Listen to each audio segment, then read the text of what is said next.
Je sais pas pour vous, mais moi, ça, j'aime pas du tout. Bonjour, ici Olivier Clémence du blog réussir-mon-e-commerce.fr. Aujourd'hui, dans cette vidéo, j'aimerais vous expliquer pourquoi le téléphone est certainement le pire ennemi de votre entreprise. Alors, si vous avez regardé mes précédentes vidéos, vous le savez peut-être déjà, j'ai longtemps été prestataire de service. Et pour moi, prestataire de service, ça voulait dire être le plus présent possible pour mes clients. C'est-à-dire être joignable en permanence, pouvoir répondre au téléphone tout le temps et juste ne jamais laisser attendre mes clients plus de 5 minutes dès qu'ils avaient le moindre problème, etc. Et du coup, pour faire ça, eh bien, j'utilisais le téléphone pour que les clients puissent m'appeler en permanence dès qu'ils avaient un problème. Pour être honnête avec vous, c'était une erreur dramatique.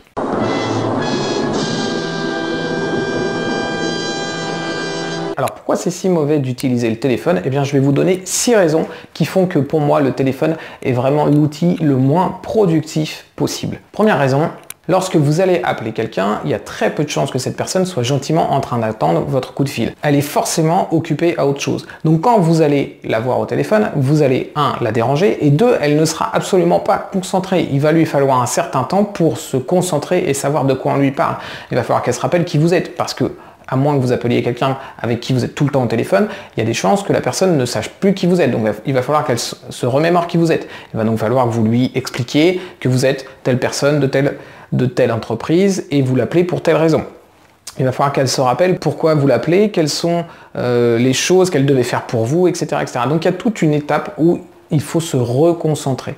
C'est jamais le bon moment pour joindre une personne. Et d'ailleurs, en fait, la personne, elle peut très bien être très concentrée sur sa tâche, ça peut être une tâche importante au moment où vous l'appelez, et elle va tout simplement vous dire, ok, très bien, vous avez pris 5 minutes à vous présenter, elle voit qui vous êtes, mais là, elle n'a pas le temps de gérer votre problème parce que vous n'êtes pas prioritaire par rapport à la tâche qu'elle était en train de faire.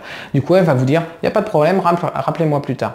Vous venez, vous, de perdre beaucoup de temps et elle aussi. Le deuxième problème, c'est que le téléphone, ça laisse pas de traces. Quand on vous appelle, eh bien, tout ce que vous dites au téléphone, vous pouvez l'oublier. Vous pouvez très bien vous mettre d'accord sur plein de points. Si vous êtes obligé de travailler sur les sujets dont vous venez de discuter, eh bien, il est tout à fait possible que vous oubliez la moitié de ce que vous deviez faire. Je parle en connaissance de cause parce que moi, lorsque je devais intervenir sur les sites des clients et que les clients me disaient, voilà, je veux faire telle chose, telle chose, telle chose et telle chose, eh bien, le problème, c'est que j'étais obligé de leur envoyer un mail récapitulatif pour être sûr qu'on n'avait rien oublié, que moi j'avais rien oublié, que j'avais bien compris ce qu'ils m'avaient demandé et que au final on puisse se baser sur ce mail-là pour savoir ce qui devait être fait ou pas. Parce qu'au final, si le client me dit oui mais je vous avais aussi demandé ça et que moi j'ai aucune preuve pour lui dire qu'il ne me l'avait pas demandé, eh bien je suis bien obligé de le faire. Et donc ça va créer des conflits totalement inutiles. En envoyant un email, j'étais sûr que la personne était d'accord avec ce qu'on avait dit par téléphone, qu'on avait tout compris et qu'on pouvait se baser là-dessus. Malheureusement, le travail était double du coup.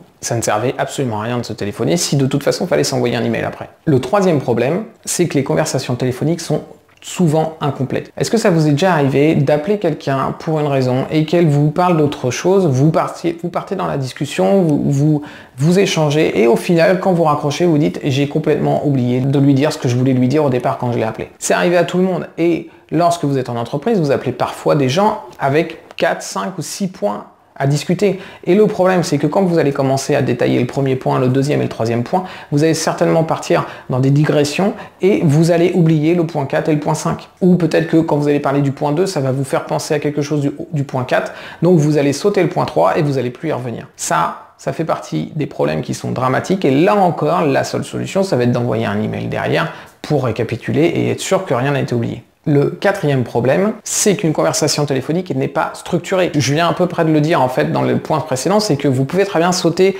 d'un point à un autre. Vous pouvez parler du point 2 et penser au point 4 à ce moment-là et passer tout de suite au point 4 sans parler du point 3. Alors que dans la logique, vous auriez dû développer ces points-là dans cet ordre-là. C'est normal, c'est le fait de discuter en direct avec quelqu'un qui vous fait penser à certaines choses et qui vous font aller un peu dans tous les sens. Et le problème, c'est qu'avec une discussion qui n'est pas structurée, eh bien là encore, il y a des incompréhensions qui vont se former et des oublis qui vont arriver. Donc une fois encore, le téléphone à ce niveau-là ne permet pas d'avoir des conversations structurées et donc des données qui sont fiables. Le cinquième problème. Un autre problème du téléphone, c'est que vous n'avez pas le temps de réfléchir. Lorsqu'on vous pose une question au téléphone et que vous n'avez pas la réponse, vous n'allez pas dire à la personne « attendez une demi-heure, je vais aller voir sur Wikipédia, je vais me renseigner auprès de mon collègue qui est parti déjeuner et vous allez devoir attendre, etc. etc. » Vous n'avez pas les informations. Et du coup, vous ne pouvez pas donner toutes les informations que vous voulez, vous n'avez pas le temps de réfléchir, vous n'avez pas toutes les informations sur vous au moment où on vous appelle. Là encore, il y a plein de fois où un coup de téléphone devra être répété 2, 3, 4 fois pour avoir l'ensemble des informations. On va vous dire, pas de problème, je me renseigne et je vous rappelle. Le problème, c'est que ça fait 2 coups de téléphone. Et le 6e problème, c'est que le téléphone n'est pas précis. Est-ce que vous avez déjà essayé de dépeler une adresse email au téléphone? C'est super pénible. Et la personne en face, il suffit qu'elle entende mal, elle a noté l'email sur son bout de papier, lorsqu'elle va vous envoyer votre email, eh bien, ça va pas fonctionner. Il faut qu'elle vous rappelle pour récupérer le bon email. Est-ce que vous avez déjà essayé de demander la référence d'un produit ou la référence d'une commande à un client par téléphone? C'est pareil. Il faut toujours que ce soit super précis et c'est compliqué au téléphone. On peut avoir une mauvaise réception, la personne peut mal dire les lettres et les chiffres, c'est vraiment compliqué. Et je ne vous parle pas du fait que lorsque vous êtes dans mon cas, quand vous faites de la prestation de service et que vous êtes développeur et qu'un client vous explique un problème sur le visuel de son site ou sur une fonctionnalité qui ne marche pas au téléphone, on ne comprend rien. Il faut des images, éventuellement des vidéos ou des choses comme ça. Donc encore une fois, au téléphone, il n'y a pas assez de précision pour que la conversation soit efficace. Du coup, moi ce que je vous conseille, c'est de faire ce que j'ai fait tout à l'heure, c'est de vous débarrasser du téléphone et de le mettre à la poubelle. Ou alors, vous avez plus simple, parce que moi par exemple sur mon téléphone, j'ai une touche silence.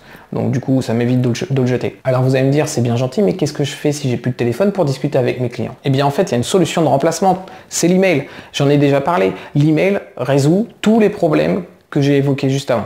Le premier problème, c'était que lorsque on reçoit un appel, on n'est pas prêt et on n'est pas concentré. Et bien lorsqu'on envoie un email, la personne n'est pas obligée de le lire dès qu'il arrive, elle peut le lire au moment où elle est totalement disponible pour répondre au mail. Et du coup, elle pourra très bien traiter le mail et être concentrée juste sur le mail, elle ne sera pas obligée de couper son travail. Elle n'aura pas d'interruption qui lui fera perdre du temps. L'autre problème, c'était que le téléphone ne laisse pas de traces. Évidemment, l'email, ça laisse des traces, étant donné que c'est du texte et qu'on peut retrouver les emails. Donc, si vous avez n'importe quel système d'email, vous avez des moteurs de recherche dedans qui vont vous permettre de retrouver facilement des emails. Donc, il y a vraiment beaucoup d'intérêt à garder une trace par email de vos échanges avec vos clients. Un autre problème que j'évoquais, c'était que les conversations téléphoniques sont incomplètes. Là encore, dans un email, vous pouvez prendre le temps de vous relire, vous pouvez rédiger votre mail calmement, vous n'êtes pas embarqué dans la discussion par rapport aux réponses que vous donne la personne, vous rédigez votre mail, vous pouvez le faire de façon ultra complète. Avant de l'envoyer, vous pouvez le relire de façon à ce que vous soyez sûr que vous n'ayez rien oublié. Le problème suivant, c'était le fait de ne pas avoir le temps de réfléchir et de ne pas avoir toutes les informations. Lorsque vous rédigez votre email, là encore, eh bien, vous avez du temps. Vous n'êtes pas obligé de faire ça super vite et vous pouvez très bien aller chercher les informations et donc faire votre mail totalement complet avec toutes les références dont vous avez besoin, toutes les informations dont vous avez besoin, de manière à ce que la personne qui va lire votre mail ait toutes les infos nécessaire pour traiter son problème. J'avais aussi dit qu'une conversation téléphonique n'est pas structurée parce qu'on va passer d'un point à un autre sans forcément de logique. Et bien là encore, votre mail, vous allez pouvoir le structurer de façon très précise, notamment parce que vous allez prendre le temps de le rédiger, mais aussi parce que vous avez des outils pour le structurer. Vous pouvez mettre en gras, vous pouvez mettre des titres, vous pouvez mettre des bullet points, vous pouvez mettre plein de choses qui vont vous permettre de faire un mail extrêmement clair et structuré qui sera facile à lire et à comprendre et qui servira de référentiel même lorsqu'on voudra revenir sur ce qui avait été dit. Et enfin, le dernier point, c'est que le téléphone n'est pas précis. Là encore, avec l'email, eh bien, tapez une adresse mail, tapez une référence commande, tapez une référence produit, eh bien, tout ça, ça se fait très simplement. Si vous avez des fichiers à joindre, vous pouvez le faire. Donc, une fois encore, l'email est beaucoup plus précis que le téléphone. Bon, alors maintenant, la question, c'est est-ce que ça marche vraiment? Eh bien, moi, je l'ai testé lorsque j'ai décidé de gagner beaucoup de temps dans mon entreprise. J'ai lu le livre de Tim Ferriss, La semaine de 4 heures, et dedans, il explique qu'il faut couper son téléphone. Bon, moi j'ai essayé, j'ai mis mon téléphone en mode silence en me disant je vais le faire pendant une semaine et on verra bien ce qui se passera. J'ai mis sur mon répondeur un message expliquant que je préférais communiquer par mail parce que c'était plus simple dans mon travail que le téléphone. Et j'ai mis mon téléphone en mode silence et j'ai attendu de voir si mes clients devenaient fous. Au final, au bout d'une semaine, j'avais aucune plainte. J'ai donc laissé un mois, j'avais aucune plainte. Et j'ai laissé depuis maintenant 3 ans mon téléphone en mode silence. Je ne l'ai jamais rallumé. J'ai peut-être eu une plainte d'une personne qui n'arrivait pas à me joindre. Au final, on peut me joindre par email. Et j'ai des échanges qui sont beaucoup plus précis et beaucoup plus efficaces pour mes clients et mes clients sont ravis. Voilà, donc je vous invite à essayer, faites le test pendant une semaine. Là encore, vous pouvez très bien mettre un message sur votre répondeur pour dire que c'est plus simple de vous contacter par email. Et si ça ne fonctionne pas, eh bien c'est pas grave, vous remettrez votre téléphone. Mais vous verrez une vraie différence à mon avis. Moi personnellement, lorsque j'ai arrêté de répondre au téléphone, j'ai gagné plus d'1 heure dans chacune de mes journées. Donc si cette vidéo vous a plu, je vous invite à vous abonner à la chaîne. Vous pourrez recevoir les prochaines vidéos. Je vais en publier une par jour pendant les 30 prochains jours.